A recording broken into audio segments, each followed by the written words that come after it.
بسم اللہ الرحمن الرحیم نحمده ونصلی علی رسولہ الکریم اما بعد فاعوذ باللہ من الشیطان الرجیم بسم اللہ الرحمن الرحیم ولا تہنوا ولا تحزنوا وانتم الاعلون ان کنتم مؤمنین۔ خرد نے کہہ بھی دیا لا الہ تو کیا حاصل، خرد نے کہہ بھی دیا لا الہ تو کیا حاصل، دل و نگاہ مسلمان نہیں تو کچھ بھی نہیں۔ محترم حضرات، معزز سامعین کرام، اللہ تبارک و تعالی نے قرآن کریم میں مسلمانوں کی سربلندی و برتری کی ایک تدبیر بتلائی ہے۔ بڑے پروسوق لہجے اور بھرپور اعتماد کے ساتھ ببانگ دھول اور ڈنکے کی چوٹ اعلان کیا ہے کہ اے مسلمانوں، تم ہی کامیاب ہو، تم ہی اس دنیا کے مالک ہو، دنیا کی تمام چیزیں تمہارے لیے ہیں، عزت و شرافت کے تم ہی ٹھیکیدار ہو، کائنات تمہارے آگے جھک سکتی ہے، چرند و پرند تمہاری اطاعت کر سکتے ہیں، لیکن اس کے لیے ایک شرط لگا دی ہے، وَأَنْتُمُ الْأَعْلَوْنَ إِن كُنتُم مُؤْمِنِينَ۔ فرمایا تم ہی سربلند ہو بشرطے کہ تم مومن کامل ہو، ایمان کی حلاوت و چاشنی تمہارے اندر ہو، یقین کامل کی دولت سے تم مالا مال ہو، مومن کی تمام صفات تمہارے اندر موجود ہو۔ فرزندان اسلام، اللہ تبارک و تعالی نے اس مختصر سے جملے اور اس چھوٹی سی آیت میں حقیقت کا انکشاف کیا ہے، آنکھیں کھول دی ہے، صاف طریقے سے فرما دیا ہے کہ تمہیں گھبرانے کی ضرورت نہیں، کوئی خوف محسوس نہ کرو، دنیا کی کوئی بھی چیز تمہارا کچھ نہیں بگاڑ سکتی، شیر تم سے ڈر سکتے ہیں، چیتے تم سے کپ کپا سکتے ہیں، دنیا کی بڑی سے بڑی چیز تمہاری غلام بن سکتی ہے، لیکن شرط لگا دی ہے، اگر ایمان و یقین کی باد بہاری نے تمہارے قلوب میں گلشن پیدا کر دیا ہو، ایمانی صفات دینی خصوصیات کے تم حامل ہو۔ لیکن دوستو،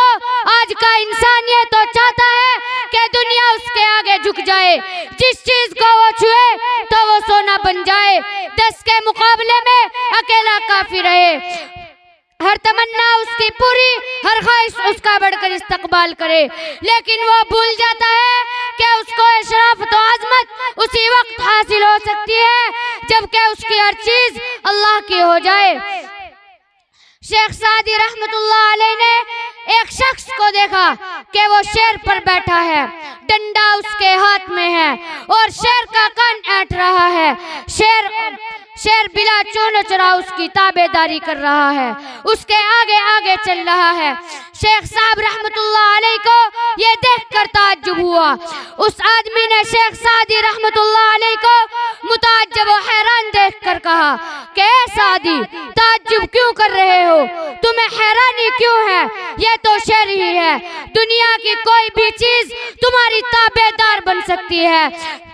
لیکن شرط لگا دی ہے کہ تم خدا کے حکم سے سرتابی نہ کرو، دنیا کی کوئی بھی چیز تمہارے حکم سے سرتابی نہ کرے گی۔ کسی عارف نے سچ کہا ہے، من کان للہ کان اللہ لہ، جو اللہ کا ہو گیا اللہ اس کا ہو گیا۔ حضرات، یہ حقیقت روز روشن کی طرح حیا ہے، آج ہمیں اپنے ایمان کا بھی پاس و لحاظ نہیں، صرف نام کے مسلمان باقی رہ گئے ہیں، مسلمانوں کی صفات تک باقی نہیں رہے، کفر ہمارے اوپر ہنس رہا ہے، باطل ہم پر خندہ زن ہے اور ہم ہیں کہ خدا کو فراموش کیے بیٹھے ہیں۔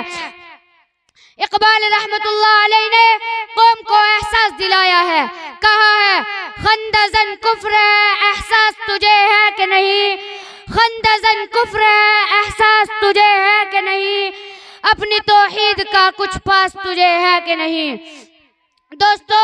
وہ بھی ایک مسلمان تھے، جب مدائن فتح کرنے کے لیے گئے تو راستے میں ایک سمندر پڑ گیا، مشورہ کیا کہ اب کیا کرنا چاہیے۔ مسلمانوں کی ایمانی قوت اور دین کے پرجوش ولولے نے کہا کہ ایمان کی طاقت کے سامنے یہ سمندر کیا چیز ہے، ہم اسی میں گھوڑے ڈال دیں گے۔ چنانچہ مجاہدین اسلام نے، صحابہ کرام کی مقدس جماعت نے سمندر میں گھوڑے ڈال دیے اور اس طرح سے باتیں